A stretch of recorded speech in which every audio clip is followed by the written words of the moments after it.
How to use Instagram Reel new update May 2026. To use these Instagram Reels new updates, first of all, go ahead and open the Instagram application itself. From here, all you have to do is simply swipe towards right from your home screen or home feed to access this Reel option.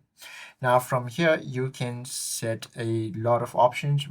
New in-app creator tools has been added in this Reels tab. You can use the teleprompter. However, this is not shown over here, but it should be available once the app is updated on my device. And you can use this green screen features as well. You can also use various appearances settings over here to get more effects out of your video, and you can tap on this retouch options as well and select any video or select any music by simply tapping on this music tab.